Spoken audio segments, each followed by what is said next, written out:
Mary नाम की एक महिला मेड की नौकरी के लिए शिखा से मिलने आई थी। मैरी ने अपनी स्फूर्ति और चपलता से सबका मन मोह लिया। सतीश और शिखा नहीं, वह तरुण ने भी घोषणा कर दी कि मैरी इस घर की अच्छी मेड हो सकती है। मैरी ने अपना परिचय पत्र शिखा और सतीश को दिखाया। सतीश ने जब उसके पासपोर्ट और वीज़ा के बारे में पूछा तो उसने बताया कि वह किसी के पास गिरवी रखा है। गिरवी रखा है? मैरी की यह बात सुनते ही सतीश चौंक गए। बोले, तो क्या तुम किसी स्पॉन्सर के जरिए यहाँ आई हो और तुम उसकी नौकरानी हो? फिर हम तुम्हें काम पर कैसे रख सकते हैं? मैरी बोली, मैडम जी, आप तो जानते ही हैं, हम जैसे लोगों को यहाँ आने का मौका देने वाले लोगों को स्पॉन्सर कहा जाता है। यहाँ कोई विदेशी अपनी मर्जी से काम करने नहीं आ सकता। जो लोग यहाँ पर पहले से ही पक्के तौर पर काम कर रहे हैं वे ही अपने निजी कामों के लिए किसी एक व्यक्ति को स्पॉन्सर कर सकते हैं। और मैडम जी, स्थानीय लोग एक से ज़्यादा। कई स्पॉन्सर तो ऐसे हैं जो काम के नाम पर ज़रूरतमंदों को बुलवा तो लेते हैं लेकिन काम नहीं देते और वर्क वीज़ा लगवाने की भी मोटी रकम मांगते हैं। कोई भी कामकाजी, चाहे पुरुष हो या महिला, काम करने के बाद कमा कर ही तो उस रकम को लौटा सकते हैं। और जब काम नहीं मिलता तो हम जैसे लोग उस रकम को नहीं लौटा पाते तो हमारा पासपोर्ट और वीज़ा उनके द्वारा अपने पास धरोहर के रूप में रख लिया जाता है। साहब जी, इस तरह हमारी मुसीबत और ज़्यादा बढ़ जाती है। अब पासपोर्ट और वीज़ा हमारे पास नहीं होने के कारण हम यहाँ से वापस अपने देश को लौट भी नहीं सकते। इसलिए हमारे पास बस एक ही रास्ता बचता है, वह यह कि हम उनकी मुँह मांगी रकम कैसे भी काम करके चुकाएं और अपना पासपोर्ट और वीज़ा छुड़ा लें। यहाँ कोई व्यक्ति चाहे वर्क वीज़ा से आया हो या डिपेंडेंट वीज़ा से आए हुए सभी लोगों का एक आईडी कार्ड और एक बीमा कार्ड भी बनाते हैं और वही कार्ड हमारी पहचान का आधार और प्रमाणिक दस्तावेज होता है।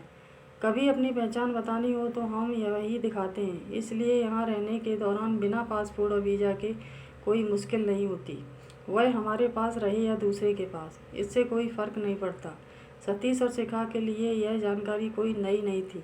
वह इस तरह की बातों से अच्छी तरह वाकिफ़ थे। उन्होंने ऐसे लोगों की मजबूरियों के कई किस्से इस देश में पहले भी कई बार सुन रखे थे, लेकिन अपने घर में अपने सामने किसी भुक्तभोगी के मुंह से अवश्य पहली बार सुन रहे थे। तभी अचानक से शिखा को कुछ ख्याल आता है। उसने मैरी से अपना परिचय पत्र एक बार फिर से दिखाने को कहा तो एक बार फिर मैरी अपना परिचय पत्र शिखा के सामने रख देती है। शिखा ने उसे ध्यान से देखा तो उसके मन में कुछ संदेह हुआ। वह सही है या नहीं यह जानने के लिए उसने मैरी से कहा, यह तो किसी आईडी कार्ड की फ़ोटोकॉपी लगती है, क्या ऐसा ही है या यह ओरिजिनल ही है? शिखा के पूछते ही एक पल को तो मैरी के चेहरे पर हवाइयाँ सी उड़ने लगी। फिर अगले ही पल वह शिखा के कदमों में आ पड़ी। रोते हुए बताने लगी, हाँ मैडम, आपने सही पहचाना, यह ओरिजिनल नहीं है, फ़ोटोकॉपी ही है।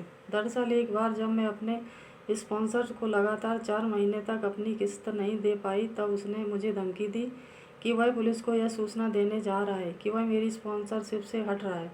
अब मैं उसकी कोई जिम्मेदारी नहीं रही। मैडम जी, अगर वह ऐसा करता तो मुझे तुरंत देश छोड़कर जाना पड़ता और मैं वापस जाना नहीं चाहती थी। अगर मजबूरी में मुझे जाना भी होता तो भी जा नहीं सकती थी क्योंकि मेरे पास न तो अपना पासपोर्ट था और न वीज़ा, और वह तो यह बात कबूल करता नहीं कि यह दोनों उसके पास हैं। मुझे जेल हो जाती मैडम जी। मैं उसके सामने बहुत रोई, गिड़गिड़ाई, उसे अपनी मजबूरी बताई कि मेरे पास एक भी रुपया नहीं है। मैं जिसके घर काम करती हूँ वह मुझसे काम तो जम कर लेते हैं पर खाना खाने को तो दूर, ढंग से नाश्ता भी नहीं देते। मजबूरी में मुझे बाज़ार से खाना खरीद कर पेट भरना पड़ता है तो सारी कमाई उसी में ख़त्म हो जाती है। तब उसने मुझ पर दया करते हुए मुझे सलाह दी कि अपना ओरिजिनल आईडी कार्ड भी मेरे पास गिरवी रखो। अब मैडम जी, मरता क्या ना करता।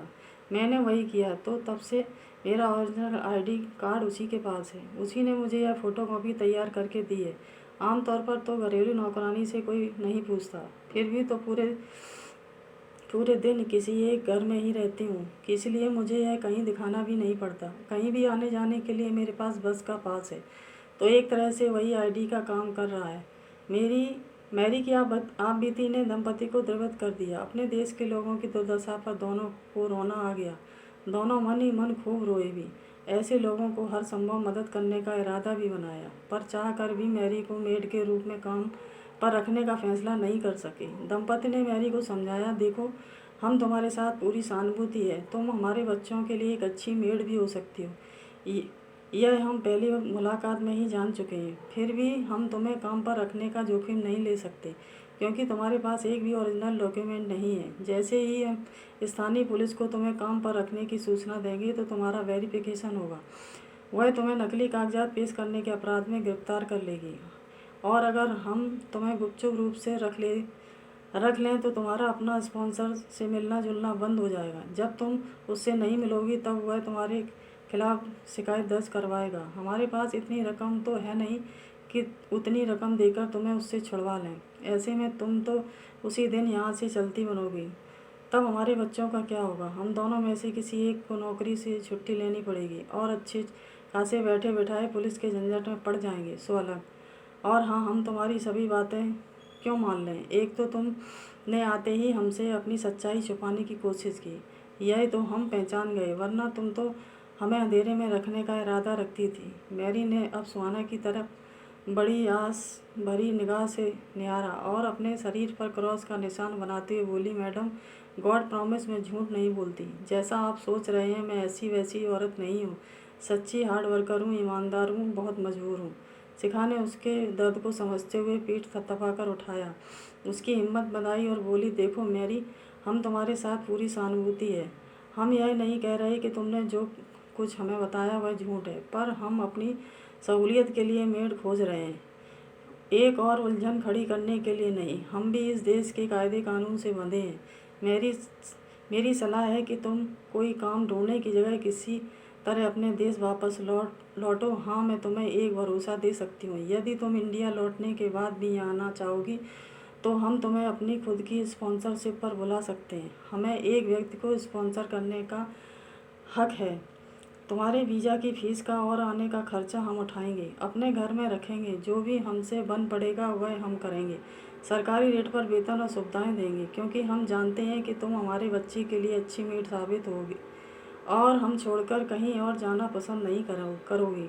मैरी विदा लेने को उठी, फिर जाते जाते रुक कर बोली, मैडम जी, आप जो कह रही हैं वह सही है, पर ऐसा हो नहीं सकता, क्योंकि हमारे घर वालों के पास इतना पैसा होता तो हम यहाँ आते ही क्यों? घर के लोग हमसे सहायता पाने के लिए हमें भेजते हैं, ज़रूरत पड़ने पर हमारी सहायता नहीं कर सकते। वे नहीं जानते कि हम अपना पेट काटकर उन्हें रकम भेजते हैं। हमारे रिश्तेदार हमारे साथ सहानुभूति तो नहीं, ईर्ष्या भले ही रखते हों, इसके लिए भी सारा कसूर तो हमारा ही है। हम वहाँ पहुँचकर उनके सामने जानबूझकर अमीरों जैसा व्यवहार जो करके दिखाते हैं।